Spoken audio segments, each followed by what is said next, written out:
Yeah, baby, yeah, let's go. There they go.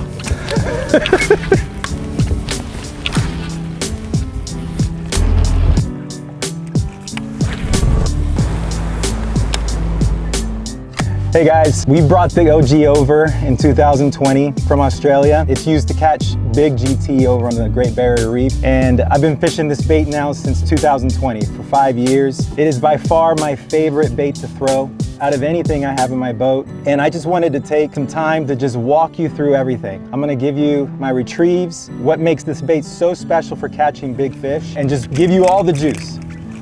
I just think it's just bait. I have caught on Lanier 3 species my personal best. When it comes to largemouth, spotted bass, and striper, all of those fish that I've caught my personal best on have been on the OG. And so the bait is just proven to be a big fish catcher. It has a tremendous amount of drawing power, and what we found is very much like a glide bait. I know a lot of guys, when they think of the OG, they think of a topwater bait, but in terms of its drawing power, I really put it in that category of a glide bait. You can bring it over fish, and fish that typically will not go up on just a regular topwater bait, they will get drawn to this bait, and I'm going to walk you through why that is.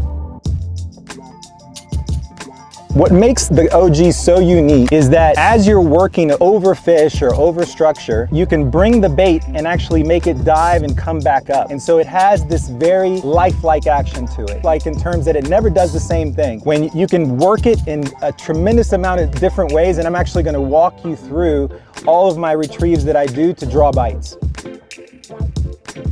So one of the things that when it comes to topwater baits that I think a lot about is a thing called rate of stall. It has to do with the bait and actually how quickly you can work it through the water column and keep it in the strike zone to produce a bite. So for example, like a spook, you walk it side to side and you walk it fairly quickly through the water column in order to actually get it into the strike zone, but then it comes in and out of the strike zone fairly quickly. A popper, you can stop it and you can work it in one place and keep it in the strike zone for a long amount of time. The thing that most guys don't know about the OG is the OG has both of those attributes when it comes to rate of stall. You can work it quickly through the water column, however quick you want to work it. So a lot of times when we talk about it, we say, hey, reel, reel, reel. Reel, reel, reel. That is one way to work it, but there's other ways to work it as well. And that is you can actually pop it in place and keep it within the strike zone for a given amount of time, however you want to keep it. The other thing that we do, which a lot of guys don't know about this, is you can stall it in place and just let it sit there. And we're going to show you how you do these different retrieves and how you keep it in the strike zone for a longer amount of time. And so one of the things that, again, just to reiterate it, when it comes to the rate of stall, the OG excels because it can do both. It can do all.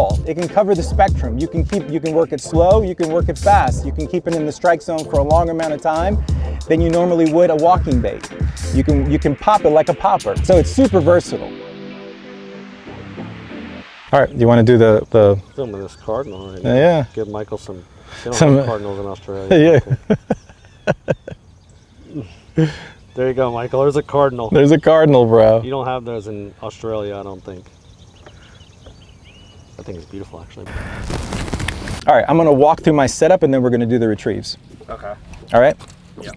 What I wanted to do, guys, is just walk you through my setup. So I throw this on a 7.2 medium heavy, and this is an X-Bride. It has more of a moderate tip to it. I think that's really important so that when the fish hit it, you can load the rod up. So it needs to be not like a broomstick of a rod. It needs to have a tip on it where you can load it. I throw it on a 7, I think this is a 7.1 or 7.2 speed. This is a Shimano Bantam, and I put 50-pound Cast X12 braid on it. This is really important for casting distance, and I run that to a short 20-pound fluoro leader. Now you'll see here, I mean, this is not even just a foot and a half, okay? That's all you need. And I tie that off to a swivel and an O-ring. And why I do that, why this is important right here, and you can either do a clip here as well, is that when you're on the water and you want to switch out quickly, this allows you, with just some nose pliers, you can easily switch out the bait from one to another. You want to switch out a color, or you want to switch out to another topwater bait or another swim bait, you can quickly just take the nose pliers, switch it out. You don't have to cut and retie, and you can keep the same leader on it. One more thing I do, and again, I haven't let this out of the bag, but I'm gonna let it out right now. is you see, I'll put some weight on the, I'll put either some lead weight, or you can get any sort of a weight that you can put here on the bottom of the bait, and it will make it bob in place. And that's really, really important when trying to trigger those bites when you're keeping the bait still.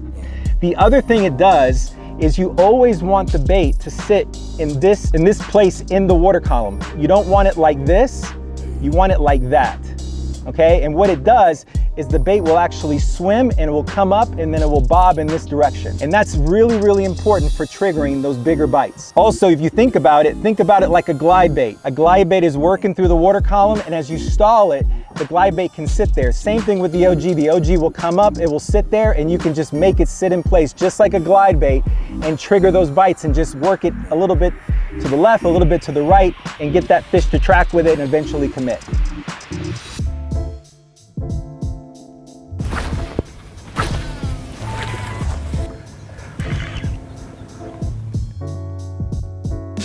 What I'm gonna do now, guys, I'm gonna walk you through a couple of the retrieves I do. Again, from a novice perspective, when you're starting out with this bait, most guys will tell you, reel, reel, reel, pause, reel, reel, reel, pause. And that's effective, but I'll tell you that there's times in the year when other retrieves work, they're much more effective in terms of catching big fish. So I'm gonna walk you through that now.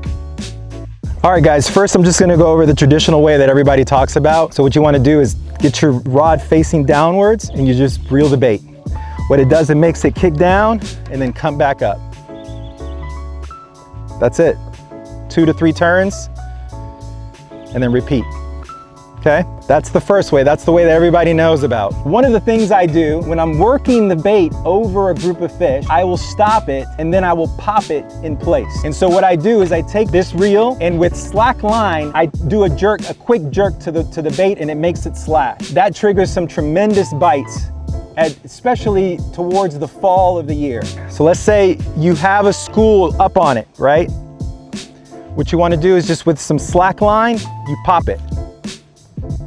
And what it will do will make the bait dive and come back up like a popper. Pop it. And it has this really unique action. Makes it dart and then come back up. Okay? The other retrieve that I do in the springtime, in April and May, and it's super effective, is I take the bait, I work it up, especially during like the herring spawn and you're working shallow areas, and I just pause it and just let it sit there. And I'm talking about letting it sit there for 10, 15 seconds. You have them on your bait, or you're bringing it across, right? You're bringing it across the water column, and all you want to do is stall it.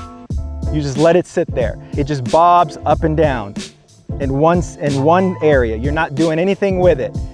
And all of a sudden, those fish cannot handle it when it's sitting there in the water, in the top of the water column, and just actually bobbing up and down. And all you want to do is let it sit still. Okay? The other thing we do is we take the rod and we sweep it. And you can sweep it and it gives it a different action, a much quicker, it actually creates a bubble trail, makes it slash down, and then it pops right back up. This was the traditional way that we did it at the very beginning in the onset, and it still works. So what you do is you take your rod, you point it at the bait, and you pull it. And it will give it this real cool slashing action that you cannot get by only turning the reel.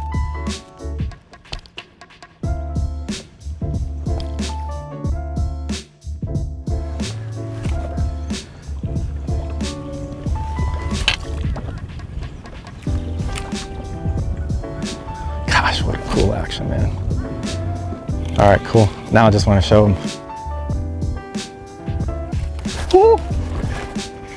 Yeah, baby, yeah, let's go! All right, guys, so I hope that I have been making it clear, guys, through the drawing power of this bait, through the different retrieves that you can apply to it, through the versatility in terms of rate of stall. We want you guys to catch your PB, and we think that the OG is just an awesome, awesome tool for you to get on the water and give you the shot at catching your biggest fish of a lifetime. Guys, check us out at castfishing.co. Feel free to reach out to any one of us on the team.